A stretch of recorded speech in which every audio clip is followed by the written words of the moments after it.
Anna with Bubblegum Paper, and today I'm sharing a spinning ice cream card with you.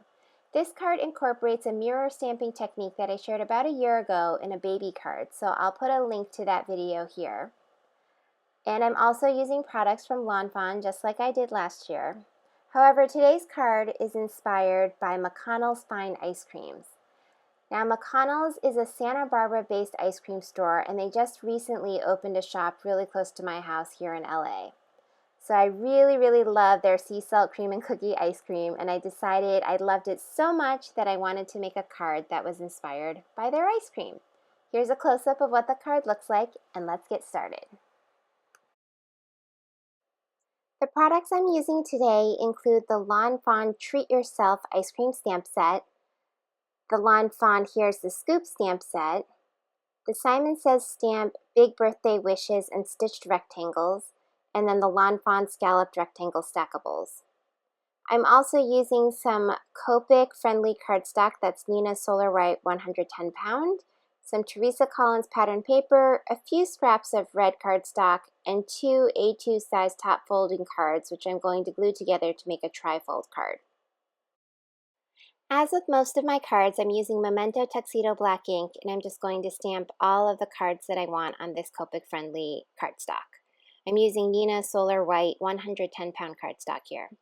Now the ice cream carton is actually symmetrical, so I can stamp 2 of them, and when I put them back to make the spinning card, it totally works and you can't see the other one.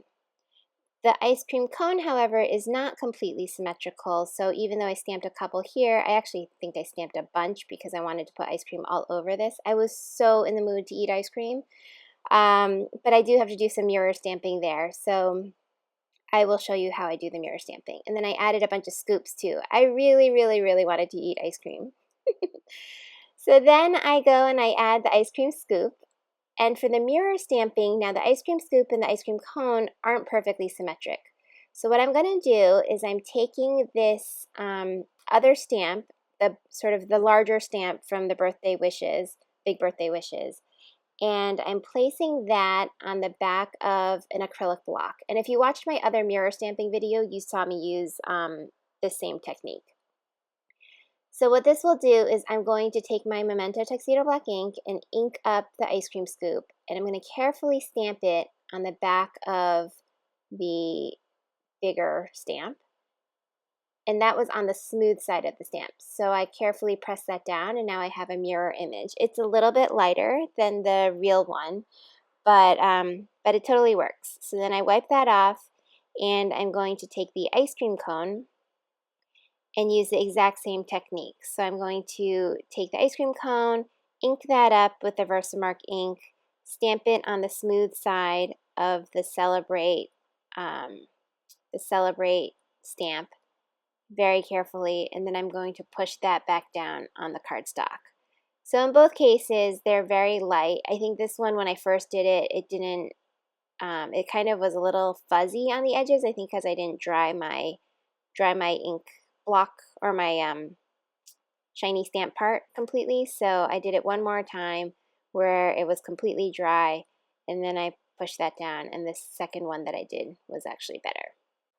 So here you can see, I'm actually going to zoom in here so you can see what the mirror stamped images look like compared to the original. So they're not as clear. And what I'm going to do is use the Copic multi-liner. This is the 0.5 pen. I think they come in different point sizes, but this is the only one that I had. So I'm going to use this one and just trace over the stamping and just very carefully trace those.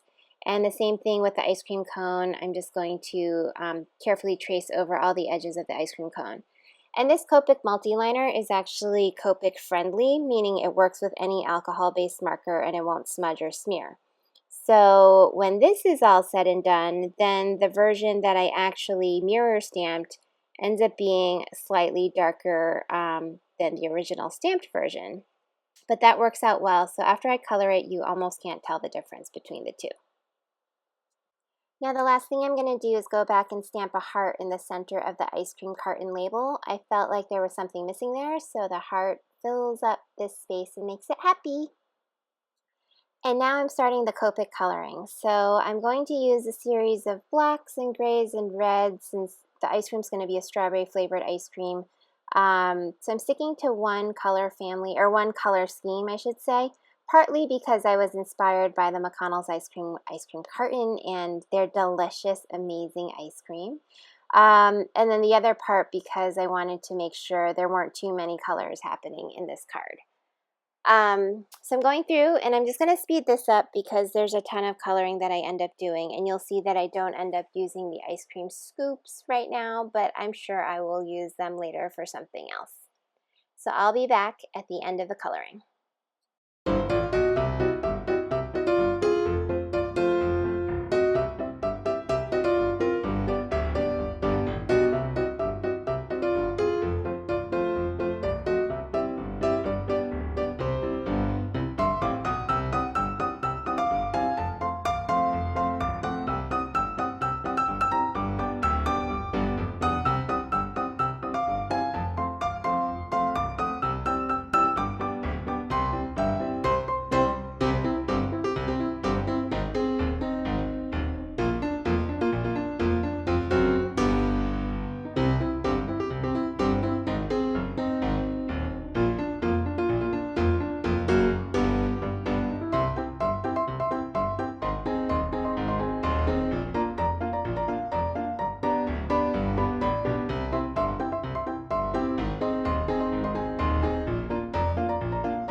I ended up coloring 2 of the ice cream cones because I didn't really like the first one, but now that I'm looking at them in the video, they kind of look identical to me. Oh well.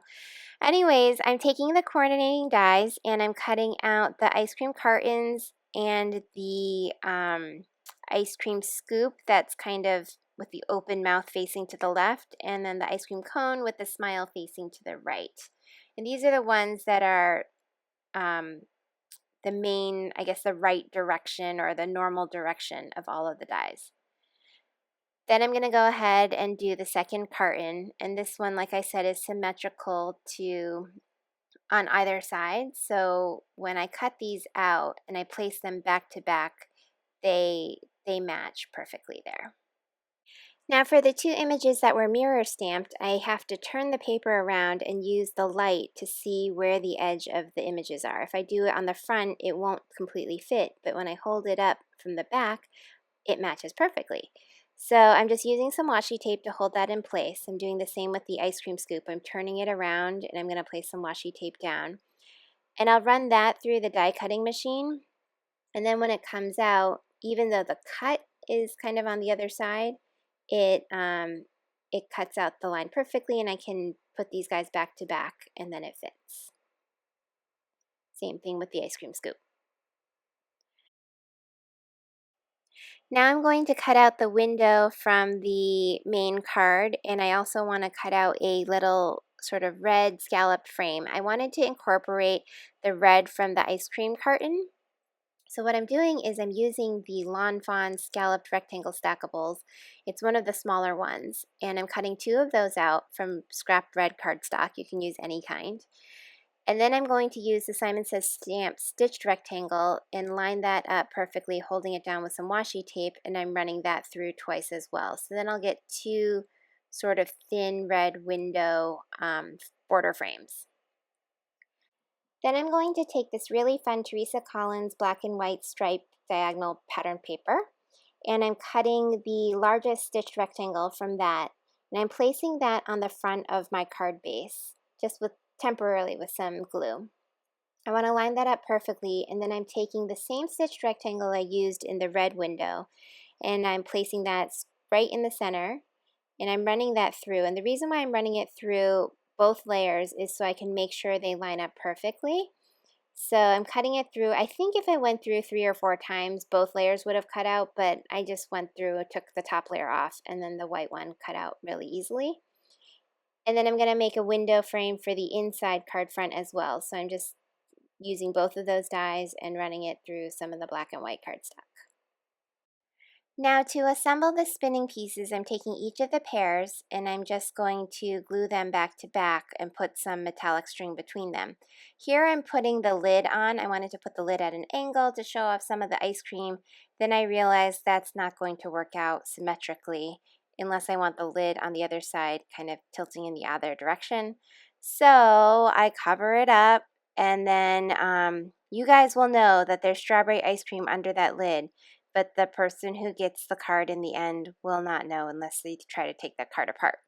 So anyways, here is the metallic thread. I just took a spool of thread and I'm taking this super strong score tape and placing that over the thread, and then I take another piece of the tape and I put it perpendicular so it kind of holds the thread in place.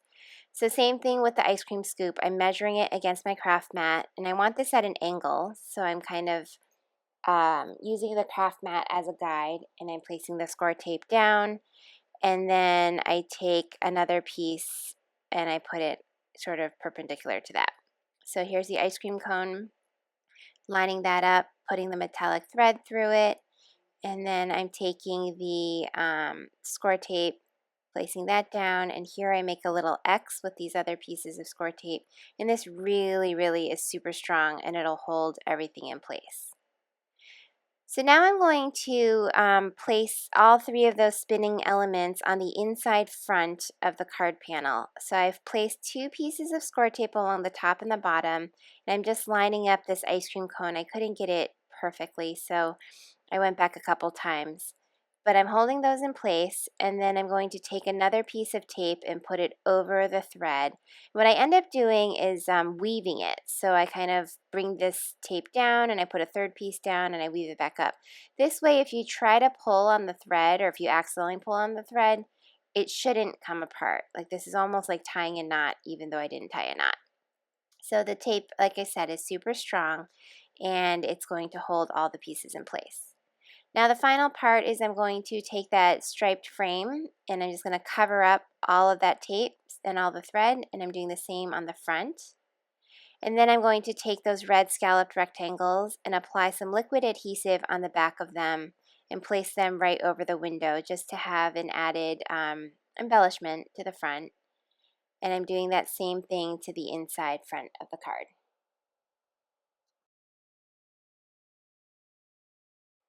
So now I'm going to stamp my sentiments. I'm stamping Treat Yourself on the third panel. So you'll see this, I put it sort of down in the lower left corner so it doesn't shine through the window. And then I'm stamping It's Your Birthday in the center panel. And this will be covered by the Treat Yourself panel, so that way you won't see any of these sentiments through the window. I'm using some adhesive tape runner and I'm just taping it to the bottom portion, and I'll put It's Your Birthday right on top of that to make the tri-folding card. Now I'll just finish it off with some Wink of Stella glitter pen. I love to add glitter to each of my elements, as you've probably noticed in every single card I make.